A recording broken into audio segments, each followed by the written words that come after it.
अस्सलाम वालेकुम, this is Umaina Basit from Ocean of Knowledge. तो आज हम कर रहे हैं मैथ 8 की रिव्यू एक्सरसाइज 9 का क्वेश्चन नंबर 1।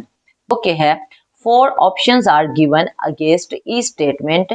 4 ऑप्शन गिवन है हर स्टेटमेंट के सामने। Encircle the correct one, जो करेक्ट आंसर है उसको आपने सर्कल लगाना है, उस पर टिक का निशान लगाना है। तो ये क्वेश्चन आपका ऑब्जेक्टिव में आता है, बहुत ही अहम क्वेश्चन होता है। आपकी तैयारी इतनी अच्छी होनी चाहिए कि आप स्टेटमेंट को पढ़ो और आंसर आपके माइंड में खुद ब खुद आ जाना चाहिए। आप स्टेटमेंट के साथ जो ऑप्शंस गिवन होते हैं उनको ना देखो। क्यों? क्योंकि ऑप्शंस जो होते हैं वो मिलते जुलते होते हैं। तो अगर आप स्टेटमेंट के पढ़ने के साथ ही ऑप्शंस को देखने लग जाओ तो आप कंफ्यूज हो जाते हो और कंफ्यूज होकर गलत आंसर पे टिक लगा देते हो। तो मैं ऐसा बिल्कुल नहीं चाहती, क्योंकि ये नंबर पक्के होते हैं। तो मैं चाहती हूँ कि आपके फुल नंबर आए ऑब्जेक्टिव में। तो देखिए, फर्स्ट पार्ट को हम पढ़ते हैं। If in a right angle triangle, एक राइट एंगल ट्राइंगल है ए बी सी। अब राइट एंगल ट्राइंगल कौन सी होती है?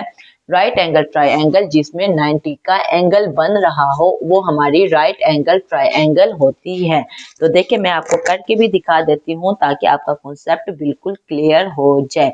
राइट एंगल ट्राइंगल वो ट्राइंगल होती है जिसमें 90 का एंगल बने। यहाँ पे 90 का एंगल बन रहा है, तो ये हमारे पास सी होगी, ये बी पॉइंट बी हो गया और ये पॉइंट हमारे पास ए हो गया। अब इस कैपिटल ए के सामने स्मॉल ए होता है, कैपिटल बी के सामने स्मॉल बी और कैपिटल सी के सामने स्मॉल सी हो गया। अब वो कह रहा है in a right angle triangle A B C, एक ट्राइंगल है right angle triangle A B C जो कि राइट एंगल है जिसपे 90 का एंगल बन रहा है। मेजर एंगल सी, यानी कि यहाँ पे C का जो एंगल है वो 90 है। देखिए, नजर आ रहा है एंगल C जो है वो 90 डिग्री है। Then C is called. अब ये किस C की बात हो रही है? ये स्मॉल C की बात हो रही है। कैपिटल C के सामने स्मॉल c होता है। एंगल के साथ हॉरिजॉन्टल साइड जो होती है वो हमारे पास बेस होती है और 90 के एंगल के साथ वाला वर्टिकल जो पॉइंट होता है, वर्टिकल जो साइड होती है वो हमारे पास परपेंडिकुलर होता है। लेकिन एंगल 90 के एंगल के सामने वाली जो साइड है, जो टेढ़ी साइड होती है, वो हमारे पास हाइपोटेन्यूज होता है। तो यही वो कह रहा है in right angle triangle A B C, measure angle C जो है वो 90 डिग्री है। तो जो स्मॉल सी होगा वो क्या होगा? स्मॉल सी हाइपोटेन्यूज होगा। तो आपने ऑप्शन बी पे सर्कल लगा देना है। देखिए, पेज नंबर 137 पे ये हमारे पास राइट एंगल ट्राइंगल दी हुई है जहाँ पे 90 का एंगल है। तो C के सामने स्मॉल c, कैपिटल B के सामने स्मॉल b, कैपिटल A के सामने स्मॉल a। आगे बात लिखी हुई है, remember that the hypotenuse of a right angle triangle is opposite side to the right angle. Right angle के अपोजिट जो साइड है वो हमारे पास हाइपोटेन्यूज है। The adjacent horizontal side of the right angle is the base. यानी right angle के साथ जो हॉरिजॉन्टल साइड है वो क्या है? वो बेस है। इसी तरह and vertical side is the altitude, यानी कि परपेंडिकुलर। जो राइट एंगल के वर्टिकल साइड है वो हमारे पास अल्टीट्यूड है, परपेंडिकुलर है। तो ये बात आप माइंड में रखो तो आपके पहले 4 पार्ट बहुत आसानी से हो जाएंगे। इसी तरह सेकंड पार्ट है, वो कह रहा है if in a right angle triangle A B C. फिर से इसी ट्राइंगल की बात हो रही है। एक ट्राइंगल है, राइट एंगल ट्राइंगल है A B C. Measure angle C जो है वो 90 डिग्री के बराबर है and measure angle A is a base angle. जो एंगल ए है यहाँ पे जो एंगल बन रहा है वो बेस एंगल है। Then B is called. तो बी क्या होगा? देखें, बी क्या होगा? बी हमारे पास बेस होगा। तो यहाँ पे जो एंगल 90 का बन रहा है इसके साथ जो साइड है वो हमारे पास हॉरिजॉन्टल साइड है, यहाँ पे बेस साइड है और बेस एंगल क्या बन रहा है? ए है। तो ए के सामने स्मॉल ए, तो इसके सामने कैपिटल बी है, तो कैपिटल बी के सामने स्मॉल बी। तो स्मॉल बी कहाँ पे खड़ा है? बेस वाली साइड पे, एंगल के हॉरिजॉन्टल वाली साइड पे। तो बी क्या होगा? वो बेस होगा। तो आपने बेस को सर्कल लगा देना है।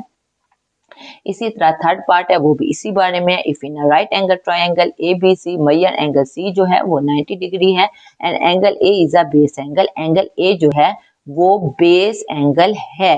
Then A is called. तो ए क्या होगा? देखें, ए क्या होगा?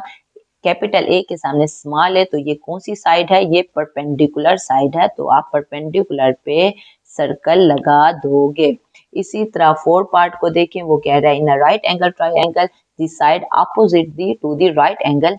वो कहता है एक राइट एंगल ट्राइंगल है, उस पे जो राइट एंगल है, राइट एंगल यानी कि 90 का जो एंगल है, उसके जो सामने वाली साइड है वो क्या होगी, वो हाइपोटेन्यूज होगी। तो यहाँ हाइपोटेन्यूज पे आपने सर्कल लगा देने हैं। देखिए ये 4 पार्ट जो हैं, ये चारों पार्ट इसी राइट एंगल ट्राइंगल के बारे में हैं।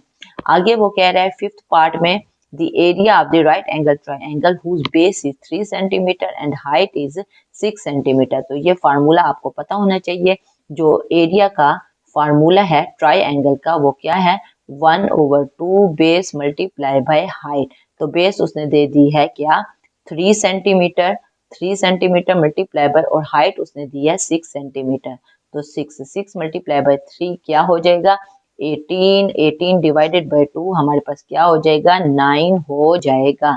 तो जहां पे 9 खड़ा होगा, देखिए आप ऑप्शंस को ना देखो, आप अपना क्वेश्चन करो, उसको सॉल्व करो, सॉल्व करने के बाद फिर आंसर को देखो ताकि आप कंफ्यूज ना हो सको। तो आंसर में देखें, ऑप्शन में देखें, एक 9 है, 16 है, 25 है, 64 है। तो हमने हल किया है तो 9 निकला है, तो हम 9 पे सर्कल लगा देंगे। इसी तरह 6 पार्ट है, heroes formula for area of triangle is. तो हीरोज फार्मूला अब ये आपने याद रखना है कि ट्राइंगल का जो हीरोज फार्मूला है वो ये वाला है, सी पे आपने टिक लगा देना है।